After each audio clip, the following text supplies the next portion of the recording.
Hi, Meagen Farrell here again for the second book in our 100 book challenge of 2018. So this is one I actually started in 2017 and just finished. The Inevitable by Kevin Kelly. So this series is a fundraiser for Henderson Memorial Public Library in Jefferson, Ohio. It's a small town library with a big furnace problem. Equal to its entire local levy for the year would be the cost of the furnace. So this is also a fundraiser. I have been reading Kevin Kelly actually for a few years on his website, kk.com. He's a futurist who talks about how technology is impacting our present and also how it's going to impact our future. So I've used some of his articles on the skills that people need in our new digital age to try and get adult educators, and now that I'm in religious education, getting religious educators to think about how technology impacts our new economy, but also the ways that it shouldn't, the ways we shouldn't get hyper concerned about.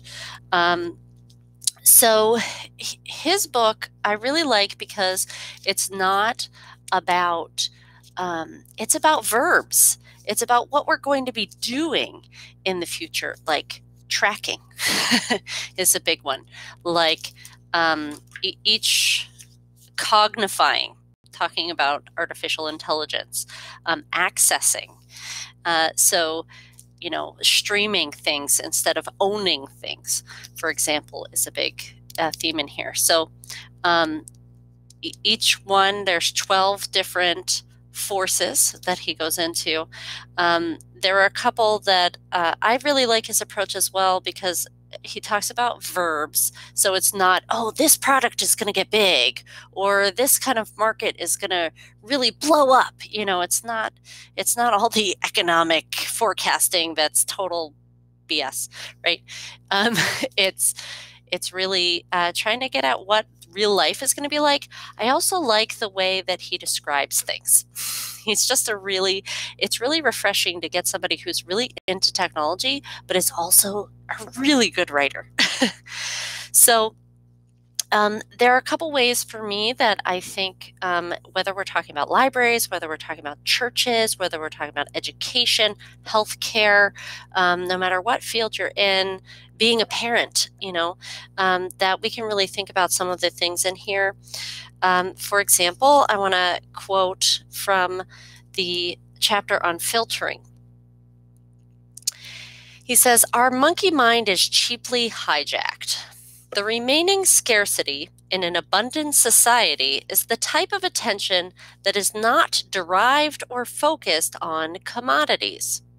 The only things that are increasing in cost while everything else heads to zero are human experiences, which cannot be copied.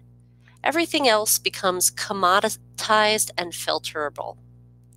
The value of experience is rising." And here he gets into some of the numbers. But for example, he says the cost of weddings has no limit.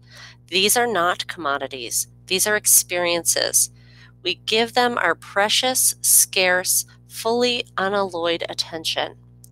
To the creators of these experiences, our attention is worth a lot.